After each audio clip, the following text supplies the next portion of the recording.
Hello everybody, my name is Samuel Elijah Ward, and today we're looking at the book of Jasher, but I am looking, as you see on the screen, you see Jubilees, but that's not what we're talking about.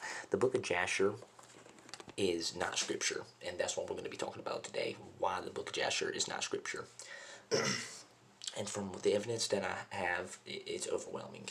And I am Samuel, the Orthodox Choir. I am a follower of the Oriental Orthodox Church. I follow the Ethiopic Tewahando Orthodox Church and their tradition, as I personally believe it is the most appealing to my personal beliefs. And I'm going to show why the book of Jasher is not scripture. And there's a bunch of reasons why. And the reason I'm doing this is because I've seen online a big community of people starting to look into the book of Jasher, and I don't know if I could be wrong about this, but I see a good bit of the African American community, Christian community, coming more appealed to the book of Jasher in some sorts, such as Geno Jennings, I think is one of them, if I said his name right, who is a Pentecostal pastor who preaches from the book of Jasher and is completely wrong. And I'm going to show you why the book of Jasher is not scripture and why it is a heresy for what some of it contains. And first thing we're going to go ahead and talk about that the first contradiction I found, which is pretty easy, and anybody can find this in the beginning of their Bible, right? Anybody can find this. So if you go to Genesis, now Cain and Abel, we know what happened to Cain and Abel. Cain killed Abel with a stone in his hand. We see that in the first book of Genesis. And we're going to go and find this where he actually mentions where he kills him. So, and said, Cain talked with Abel, his brother, and it came to pass when they were in the field that Cain rose up against Abel, his brother, and slew him. Now, if we all know that it is interpreted that he used a stone rock, because by this time they wouldn't understand the makings of metal.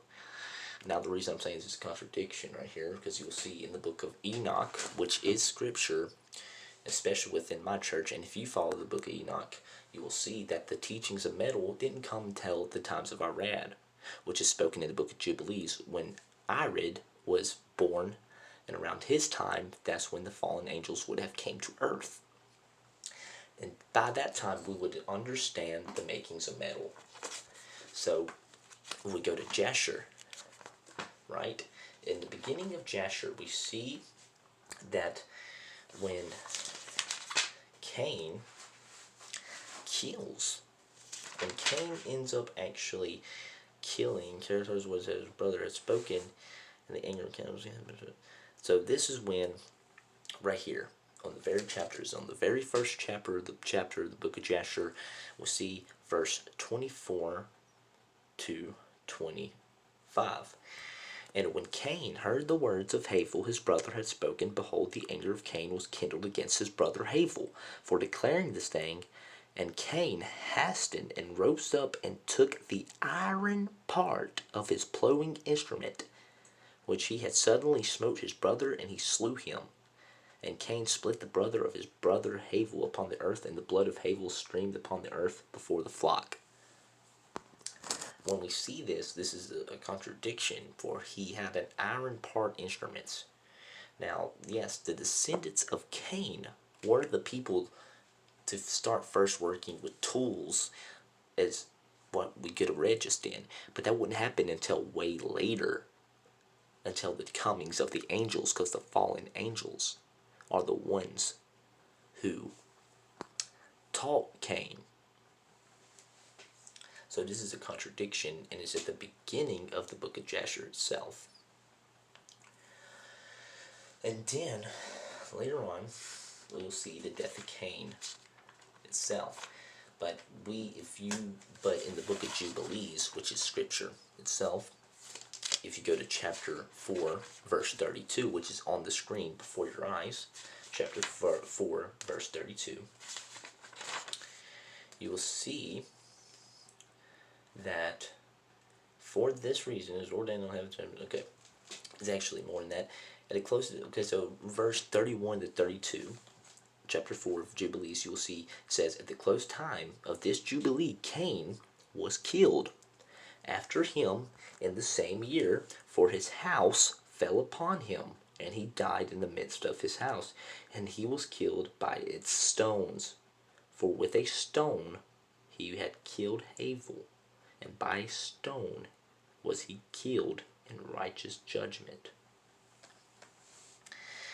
And then this is another contradiction we see here, because in the book of Jasher, it claims that he was killed by an arrow that was sent by Tubal Cain.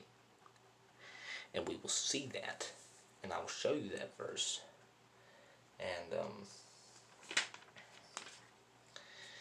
And this is another contradiction, because Cain was killed from his houses. No one was to kill Cain. So that is a direct contradiction to the book of Genesis, the book of Jubilees as well, and shows that this can't be right. This can't be right already. And it's sad, and I read this. When I read this, thank God I went to start doing research, and I found out that the Sefer recognizes it's not scripture in any way, but it's just for people who's interested into this type of literature and who wants to, there's people who's interested in these things. Let's go to another one, right? The book of Jasher also speaks of Joseph when he sees his mother. When Joseph gets taken to Mizraim for the first time, after he'd been sold, he finds his mother's grave on the way over there. And when he's there, he finds out that he already knew she was dead. He runs and falls on her grave because he's scared. He's being beaten all the way over there, which is only recorded in the book of Jasher. And it said, and he beats on her grave, crying, and he would perform alchemy so he can talk to his mother again. This is another contradiction, because why? Because it's a horrible, horrible sin for such sorcery to be displayed, especially by a prophet. So we see prophets doing sorcery in this very book. We also see a bunch of fairy tale like stories, and we see a mismatch of medieval romantic literature as well. So from what we see and from what this book gathers here, and I only read all the way to chapter 60, and it just shows that this book is not scripture. It also fails at prophecy, such as the prophecy which is spoken out in the book of Joshua, which is talks about the eclipse during the battle and stuff, which is never mentioned in this book of Jasher. Now, the book of Jasher was a real book at one point, but is no longer around. It's lost, and from what we see, the book of Jasher is today is a complete different book. Completely different, and so that's from the amount of contradictions that I put up. Two major contradictions, which I talked about, were just in the beginning, in the first 2 to 3 chapters in the book of Jasher. And if you know that the book of Jasher has 91 chapters, and not only, it also lowers the age between, I think it was not Joseph. Was it Joseph? No, it was Jacob. Or Isaac. No, it was Isaac, right? But lowers the age between Isaac and his wife, and then, told him when she was about the age of 13, he was around 40, or she was even longer. She was really young. So it feels like I'm reading the Quran a little bit if I read it in some way. And it talks about Yahuda, who had a powerful superpower where he could scream, and he was like a warrior, and it acknowledges and tries to powerize the brothers of Joseph more than anything. And from what you read here, it's just nowhere it can be scripture. Too much contradictions, and we see that it even contradicts the death of Esau. When Esau is killed in the book of Jubilees, you see how he's killed when he's killed by arrow by Joseph. But in this one, his head gets cut off, which wouldn't happen till way, way, way, way later, though, than it should have happened, as it is recorded in the Book of Jubilees. So we see the Book of Jasher being a complete contradiction to the entirety of the Bible. And from the ages, it gets Abraham's age. Not only it gets Abraham's age completely wrong on when he died and whatnot. So if you have questions for yourself about this very book, you can go read it yourself and add it to the other books and knowledges you got from the other books of the Bible. You will see completely that this book is not scripture, and there's nothing in here that is, that can prove. There has nothing in here that, that is relative to any other part of the Bible in such a way. Now, we see here, right? Talks about a lot of wars as well, a lot of horrible wars and whatnot. And we'll see right here. Let's do helps and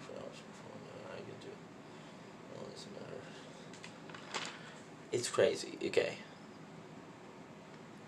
But one thing that I always do get a little crazed about this, one thing they did talk about is that how the men of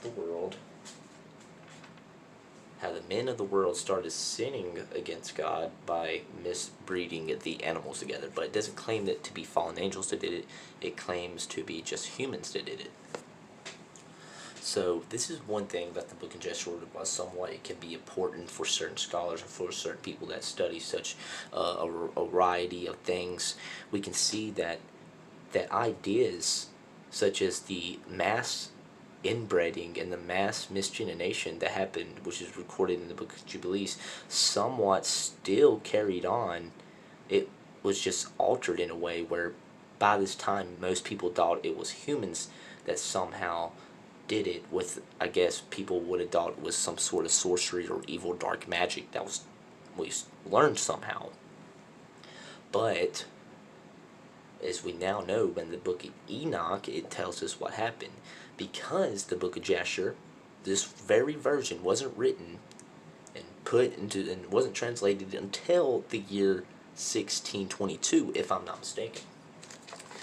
Now, the preface of this very book,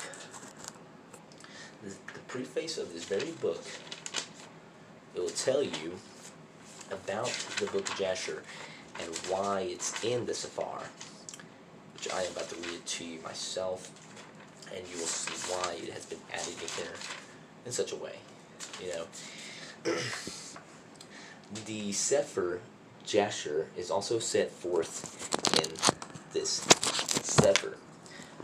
The traditions of construction in the word of the Ivrim was by oral tradition, all scholars readily admitting that the oral law was transmitted this way between the generations for centuries on centuries. Some scholars believe that this transmission of the Sefer Jasher may have been at some time done this way. One of those scholars who acknowledged the ancient origin of the Sefer, according to M.M. Noah, was Joseph Yaakov, who had written in respect to the Sefer Jasher that by this book are to be understood certain records kept in some safe place on purpose, giving an account of what happened among the Ivrim from year to year, and called Jasher or upright, on account of the fidelity of the annuals, without giving it to the world as a work of divine inspiration or assuming the responsibility to say that it is not an inspired book. I have no hesitation in pronouncing it a work of great quality and interest, and a work that is entitled, even regarding it as literary curiosity, to a great circulation among those who take pleasure in studying the scriptures. So we can see that is why it's in there. Where did it come from now? The account of the discovery of the Sefer Jasher begins in the Tuts destroyed Yasharim in AD 70, according to an account taken from the preface of the Average edition of 1625